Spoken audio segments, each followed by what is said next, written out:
Aujourd'hui, j'ai envie de vous parler de Bleak Faith Forsaken. C'est un bien meilleur jeu. Non. Quand on pense aux jeux indés, on imagine facilement des petits jeux moyennement ambitieux, mais qui présentent tout de même un gameplay souvent original, tout comme leur direction artistique. Récemment, mais pas que, il en existe d'autres avec tout autant de qualité, mais aussi plus ambitieux, à leur manière. Que ce soit en termes d'animation comme Kena, Bridge of Spirits, d'univers comme Stray, ou bien encore de contenu et de secrets comme Hades ou Hollow Knight pour ne citer que. C'est indéniable, les titres des studios indépendants se rapprochent de plus en plus techniquement d'œuvres de gros studios. Mais que se passe-t-il quand on devient trop ambitieux ? Depuis les premiers trailers de Bleak Faith sortis il y a des années, j'avais des paillettes dans les yeux. Le visuel promettait un mélange épique de tout un pan du jeu vidéo à succès, Dark Souls pour le combat et les armures, Nier Automata pour les ennemis et le décor, ou encore Shadow of the Colossus et Dragon's Dogma pour la contemplation et l'escalade de géants. En somme, tout ce que j'aime, le jeu m'a tiré comme une mouche. Un petit peu de sucre, et sur la petite friture là que j'ai mis de côté là, ça là. Je tiens cependant à préciser que Bleak Faith n'est pas un Souls-like, comme je le vois noté partout. Il s'éloigne beaucoup des codes du genre et ce n'est finalement pas une mauvaise chose. Mais, une fois encore, on nous montre qu'il vaut mieux exceller dans un domaine qu'être médiocre dans plusieurs. Et je parle d'être médiocre, mais avec Bleak Faith, c'est malheureusement parfois très mauvais. C'est du sel. On n'a pas nécessairement besoin d'être écrivain pour écrire un bon livre, ou d'être un réalisateur renommé pour faire un bon film. En fait, l'expérience peut venir tout aussi bien en étant lecteur ou spectateur. On peut apprendre à comprendre le fonctionnement d'un jeu vidéo en y jouant tout simplement, et ça permet d'éviter des erreurs bêtes et méchantes. Des erreurs que les développeurs de Bleak Faith font un peu partout dans les premières heures, en commençant par des erreurs de game design. Il y a une absence quasi totale de tutoriel dans le jeu. En 10 heures d'aventure, j'ai vu 2 fenêtres s'ouvrir pour m'expliquer le fonctionnement des attaques, ou alors pour m'expliquer comment abattre un géant, chose que j'avais d'ailleurs déjà accomplie par le passé. Ça a aucun sens. A yellow glow on enemy weapons indicates an incoming unblockable attack. In order to block, you have to be facing the incoming attack.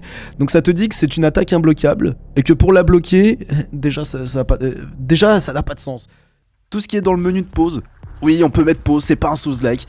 De l'inventaire aux compétences, en passant par l'équipement, absolument rien n'est expliqué et on est perdu dans un océan d'informations. Le seul tuyau qu'on a, c'est celui qui est équipé au début. Et en parlant de ça... Des erreurs de chara design, tout ce qui est équipé dans le menu se voit dans le jeu sur le personnage. Mais quand le jeu débute, on est à poil et pourtant on a une épée dans le dos. Ah mais attends, j'avais pas vu mon arme en fait, j'ai un tuyau, j'ai une épée, j'ai un tuyau PTDR, attends. Apparemment je peux pas. Peut-être que c'est qu'un visuel, bah ce serait bizarre, pourquoi tu me mettrais ça dans le dos alors que ce serait qu'un visuel ? Eh bien ce n'est qu'un détail visuel, on peut pas changer pour ça, donc ça sert à rien. Ne t'inquiète pas, ça va bien se passer. Et y a même des erreurs de level design. Alors que pourtant le jeu sait faire preuve d'intelligence quand il s'agit de raccourcis débloquables. Ce qui sera pas sans nous rappeler Dark Souls. Oui mais c'est pas un Souls-like. Bah voyons.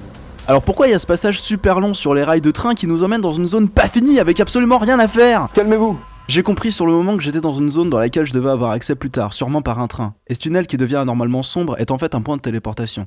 C'est une technique de jeu vidéo notamment utilisée dans les open world, où des zones existent de loin mais ne sont pas complètement rendues pour ne pas les faire charger inutilement par la machine. Ça coûtait pas grand chose de mettre un mur invisible avec ou sans message contextuel pour nous expliquer qu'on peut pas se rendre là maintenant. Alors pourquoi à l'inverse, on peut pas accéder à ces ruines où je pensais enfin trouver un trésor ? Oh quoi, je peux pas aller là ? Oh non, ça c'est nul. Et bah là c'est pareil, level design les gars. Fallait mettre juste un mur en fait. Si je peux pas y aller, ça servait à rien de mettre un espace vide. Ou pourquoi mettre un trou dans ces escaliers laissant penser à un passage secret alors qu'en fait... Ah, mais il y a plein de petits trous à la con, tu te dis ok je vais y aller. Et tu te dis c'est un passage secret ? Eh ben en fait non, tu te retrouves juste sous la map. C'est d'ailleurs ce qui m'aura fait lâcher le jeu avant la fin quand je pensais avoir trouvé un énième passage sur ce qui ressemble à un pont pour au final me retrouver bloqué exactement comme au début du jeu avec pour seule issue la mort et le respawn en checkpoint me forçant à parcourir un très long chemin vide d'intérêt. On a aussi droit à des passages parfois super vastes ou bien une suite de couloirs qui nous ramènent au hub principal sans qu'on ait rien trouvé de vraiment impactant. Pas d'objets clés, pas de pièces d'équipement, même pas un paysage agréable à regarder. Ça décourage et ça incite pas à l'exploration. Et puis pour finir, on a quelques problèmes génériques comme l'équilibrage et les récompenses, avec des géants capables de vous tuer en un coup à côté de petits ennemis assez peu dangereux et facilement gérables, ou bien un monstre assez difficile en early game qui vous donnera comme récompense Une ficelle ou rien du tout. Et c'est tout. Un spectre qui s'apprend votre vie sans vous prévenir parce que la chute n'apparaît pas, ou bien des dialogues qui s'entremêlent avec le texte général rendant le tout illisible. Oh et puis on doit parler de ces échelles interminables sur lesquelles aucune glissade n'est possible.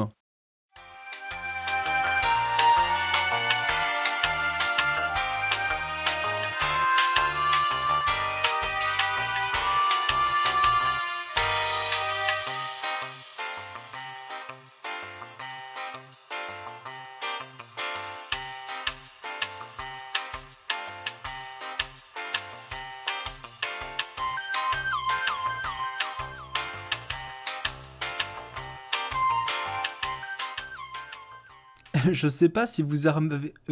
Je sais pas si vous avez remarqué, mais c'est comme quand vous êtes devant votre...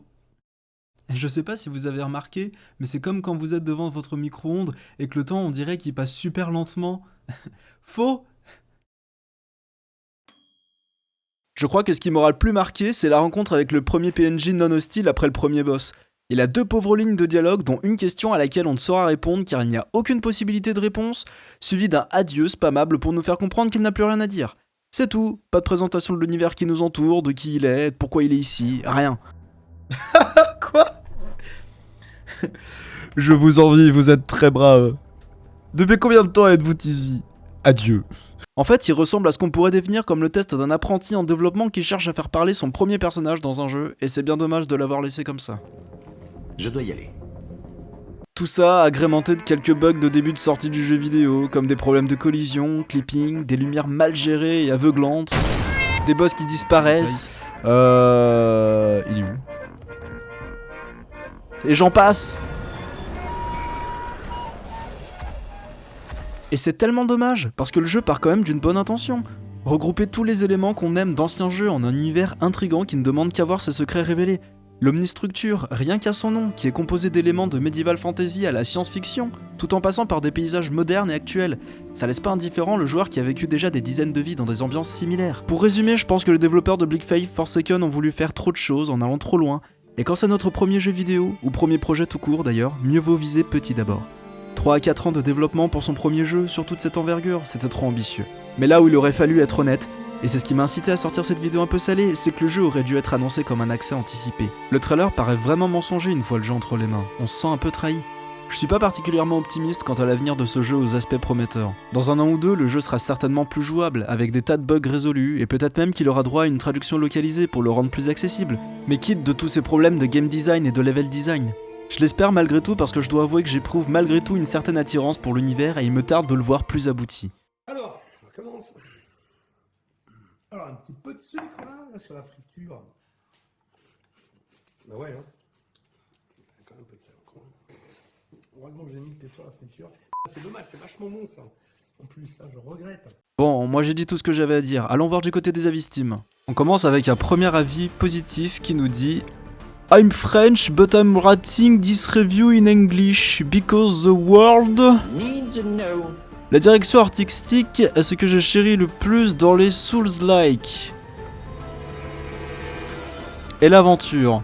Et quelle aventure c'était! L'art n'est pas absolument incroyable, il y a des textures de basse résolution et j'irai quitte à cause de nombreux bugs et sûrement vous aussi, mais je n'oublierai pas toutes ces zones avec des vues imprenables. C'est parfois cassé et ça a l'air pauvre par moments, mais ça a été fait par 3 personnes, alors laissez-les un peu en paix. C'est aussi un sujet que je voulais aborder sans trop m'attarder dessus, mais devrions-nous pardonner la médiocrité sous prétexte que l'équipe n'est pas nombreuse? Alors oui, j'ignore tout de la vie privée de ces développeurs, les conditions dans lesquelles ils travaillent, mais pour Hollow Knight et Mortal Shell par exemple, les développeurs étaient aussi 3 et ça avait pourtant le goût d'un produit fini à la sortie du jeu. Et on a un autre commentaire, négatif cette fois-ci, qui nous dit: il y a du potentiel mais c'est encore trop chaotique avec les bugs. Les points forts, le combat est moins punitif que Dark Souls. Est-ce qu'on peut vraiment voir ça comme un point fort? Je suppose que ça dépend des attentes de chaque joueur. Esthétiquement cool, des airs de Mortal Shell quoique moins polis, une atmosphère sonore et visuelle qui amplifie le côté sombre du jeu, une bonne gestion d'exploration et de plateforme. Les points faibles, beaucoup trop boiteux, on a l'impression que notre personnage chancelle quand il court, pas optimisé, un peu cru sur les bords, ce qui rejoint le point précédent avec ce côté non poli, et une exécution bâclée. En résumé, un travail très cool par une petite équipe mais qui a besoin de plus de temps de préparation. Le prix est juste mais je ne peux tout bonnement pas le supporter pour le moment. On n'est pas loin de mon ressenti au final, où Bleak Faith a vraiment de quoi attirer le regard et le joueur vers des environnements mystérieux mais dont la découverte est souvent gâchée par une exécution très pauvre. Avant de mériter notre amour, nous aurions dû mériter le respect de Bleak Faith Forsaken, et je persiste à penser qu'il aurait dû être estampillé de l'étiquette accès anticipé. Car même un mois après, il y a encore trop de soucis divers et variés, bien que je souhaite qu'une amélioration à ce titre. J'aimerais savoir ce que vous avez pensé du jeu pour ceux qui l'ont fait, et si ce n'est pas le cas, ne vous découragez pas par une simple vidéo qui n'est après tout que mon seul ressenti parmi tant d'autres sur ce jeu. Qui sait, peut-être est-ce là votre futur jeu indépendant préféré? J'espère pouvoir couvrir d'autres types de jeux dans le futur, alors n'hésitez pas à vous abonner et à activer la cloche pour ne rien rater des futurs épisodes.